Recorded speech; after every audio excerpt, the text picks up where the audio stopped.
করে যে সূরাটা পড়তে বললেন, এই সূরার ভিতরে বললেন যে আপনার ইবাদত করি, ওয়া ইয়্যাকা নাস্তাঈন, এবং আপনার কাছেই সাহায্য প্রার্থনা করি।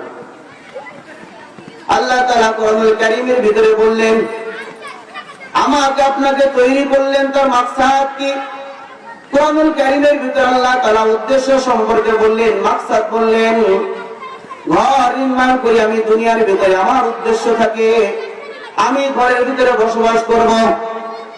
আমি দুনিয়ার ভিতরে ক্ষেত খামার করি, আমার মাকসাদ থাকে আমি ক্ষেত খামারের মাধ্যমে সোনালী ফসল ফলাবো, এর মাধ্যমে আমি আমার জীবিকাকে নির্বাহ করব।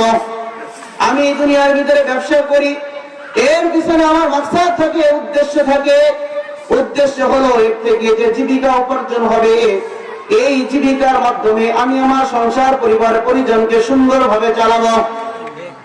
আল্লাহ বলেন, বান্দা দুনিয়াতে ঘুম থেকে উঠে ঘুমানো পর্যন্ত, একবার ঘুম থেকে উঠছো রাত্রেবেলা তুমি আবার ঘুমাবা, এতটুকু সময়ের ভিতরে যত কাজগুলো বান্দা তুমি করলা, প্রত্যেকটা কাজের পিছনে তোমার একটা মাকসাদ থাকে, একটা উদ্দেশ্য থাকে। উদ্দেশ্য ছাড়া তুমি কোনো কাজ করো না। তুমি বাজারে যাও, হাতে তোমার ব্যাগ, পিছনে একটা উদ্দেশ্য থেকে তুমি বাজার করতে যাবা। তুমি মাঠে যাচ্ছ, তোমার হাতে কাস্তে কোদাল, তোমার একটা উদ্দেশ্য থাকে, তুমি মাঠের ভিতরে গিয়ে কাজ করবা। তুমি কর্মসংস্থানে যাচ্ছ, তোমার একটা উদ্দেশ্য থাকে, এর মাধ্যমে তোমার রিজিক আসবে, রিজিক দিয়ে তুমি তোমার পরিবার পরিজনকে সুন্দরভাবে চালাবা। কথাগুলো বুঝতেছে? সুন্দরভাবে পরিচালনা করবা।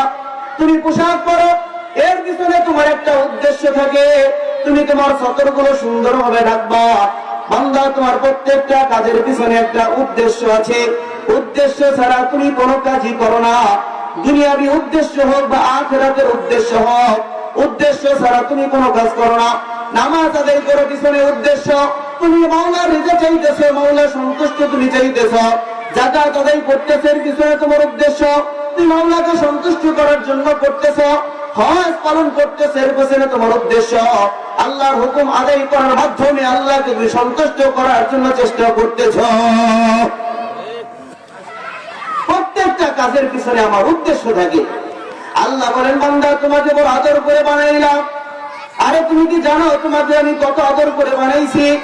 ফেরেশতা যাদের কোনো গুনাহ নেই, নূর দ্বারা তৈরি, নূরানি জগতে নূর দ্বারা তৈরি, নূর দিয়ে যাদেরকে আমি তৈরি করলাম, যারা মাসুম নিষ্পাপ, যাদের জিন্দেগিতে কোনো গুনাহ নেই, এই ফেরেশতাদের সাথে আমি পরামর্শ করলাম, আমি তো দুনিয়ার ভিতরে একজন প্রতিনিধি পাঠাইতে চাই, তোমরা কি বলো? আমাকে আপনাকে আল্লাহ দুনিয়াতে আসার আগে ফেরেশতাদের সাথে পরামর্শ করেছিলেন। আমাদের আদি পিতাকে আদম আলাইহিস সালাতু ওয়াস সালাম, তাকে তৈরি করার আগে ফেরেশতাদের সাথে পরামর্শ করেছিল, আমি দুনিয়াতে একজন প্রতিনিধি তৈরি করতে চাই, তোমরা কি বলো? ফেরেশতারা বলেছিল, আতাজালু ফিহা মাইয়ুফসিদু ফিহা, আপনি কেমন কাউকে তৈরি করবেন যে দাঙ্গা হাঙ্গামা করবে, রক্তপাত ঘটাবে দুনিয়ার ভিতরে? ওয়ানাহনু নুসাব্বিহু বিহামদিকা ওয়া নুকদ্দিসু লাক, আমরা এটা আপনার গুণ কীর্তন বর্ণনা করতেছি, ইবাদত করতেছি। আল্লাহ তাআলা বললেন, ইন্নী আ'লামু মা লা তা'লামুন, হে ফেরেশতারা নিশ্চয় আমি যাহা জানি তোমরা তাহা জানো না।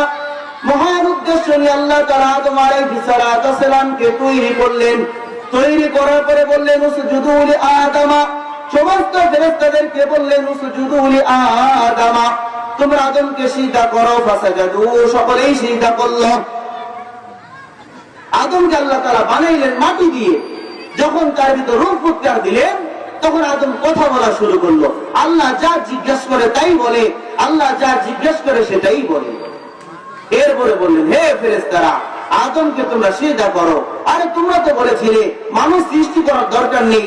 আরে দেখতে পাচ্ছ আমি যেটা জিজ্ঞেস করতেছি সেটাই বলে দিচ্ছে, এই হচ্ছে মানুষ। সমস্ত ফেরেশতারা আদমকে সিজদা করলেন। আল্লাহ রাব্বুল আলামিন যেটা বলার মাকসাদ, যে আমাদেরকে তৈরি করেছেন নূরানি জগতে, নূর দ্বারা তৈরি, ফেরেশতাদের সাথে পরামর্শ করে আমি আপনি কোন অংশে কম নয়, বরং আমার শ্রেষ্ঠ, পৃথিবীর শ্রেষ্ঠত্ব পৃথিবীর সমস্ত মাখলুকের থেকে বেশি। এটা আমি বলি না, আল্লাহ তাআলা বলেন সূরা ৩ এর ভিতরে, ওয়াত-তিনি ওয়াজ-যাইতুন ওয়া তুরি সিনিন ওয়া হাদাল বালাদিল আমিন, আল্লাহ রাব্বুল আলামিন এখানে কয়েকটা কসম খাওয়ার পরে বলেন, লাকাদ খলাকনাল ইনসানা ফি আহসানি তাকওয়িম। লাকাদ খলাকনাল ইনসানা, আমি আল্লাহ মানব জাতিকে তৈরি করেছি আহসানি তাকওয়িম, একেবারে পরিপূর্ণভাবে সৌন্দর্য মণ্ডিত করে তৈরি করেছি। তাফসীরের ভিতরে মুফাসসিরিনে কেরাম বলেন, মানুষদেরকে দুই ভাবে সৌন্দর্য মণ্ডিত করে আল্লাহ তাআলা তৈরি করেছেন। কয় ভাবে? দুই ভাবে সৌন্দর্য মণ্ডিত করেছেন, ভালো করে বুঝবেন। এক নাম্বার, মানুষকে আল্লাহ তাআলা জিসমান অবকাঠামোগত দিক থেকে সৌন্দর্য মণ্ডিত করে তৈরি করেছেন। মানুষের অবকাঠামো এত সুন্দর, পৃথিবীর অন্য কোনো মাখলুকের অবকাঠামো এত সুন্দর না।